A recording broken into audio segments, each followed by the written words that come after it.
Now, this story is a very sad one, not only because the story itself is sad, but because my writing of the story and my kind of personal issues with it are sad as well. The story is called Nighthawk.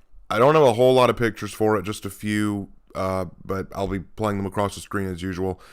But hear me out about the story. So originally, just tell you the story, then I'll tell you what led to the inspiration. A little bit different way of doing things this time. The story is about a girl named Erin Yen. Her family immigrated from China when she was just a little girl, and she wants to make her way through America, make her parents proud, all that fun stuff.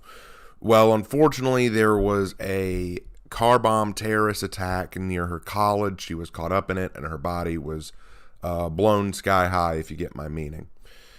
Anyway, she was found, and her body was pretty much devastated, but her brain and basic organs were not. So she was taken in by this super secret government agency, haven't come up with a name for them, and was essentially rebuilt kind of like the, almost like RoboCop, only whereas RoboCop was kind of an abomination of God in terms of how he was built. She looks mostly human. Think Android 18 or Android 17 from Dragon Ball. You totally wouldn't be able to guess that underneath her skin is biomechanical organs, biomechanical skeleton. Like, she is basically the $1 million man. We can rebuild her better, faster, stronger, like that kind of thing. She didn't ask for it, and she is also a top secret creation. So her existence has to be kept secret from the public, which means that she has to pretend to be dead. That includes to her own family. And that's where the real tragedy comes into the story.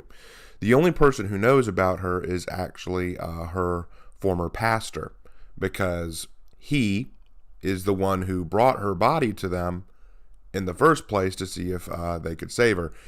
He doesn't like the reality that they're keeping her secret, but he understands why.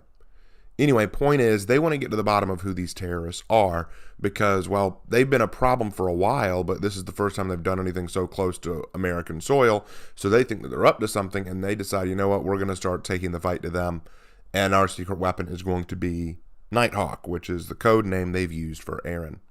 She doesn't like it. She is not a fan of this whole situation. She doesn't like being cooped up in their little underground bunker. She doesn't like being used for experiments and for battle testing. Because here's the thing. Now that she is essentially a cyborg, she is incredibly dangerous. She can move with precision and speed and strength far surpassing the limits of a normal human being. She's given all kinds of advanced weaponry. All this kind of stuff, it's kind of a dream come true if you're a little boy and you want to be a super agent or superhero, something like that. But she doesn't want any of that. She never wanted any of that. She just wanted to finish college and move on with her life. Now she's being forced to play a role she never wanted to play, but she knows if she doesn't play it, no one else can.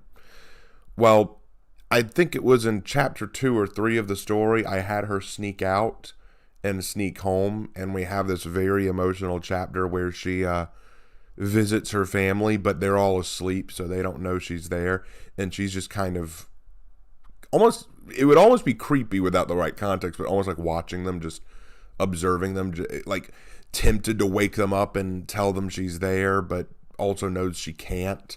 Very emotional. I really enjoyed writing it.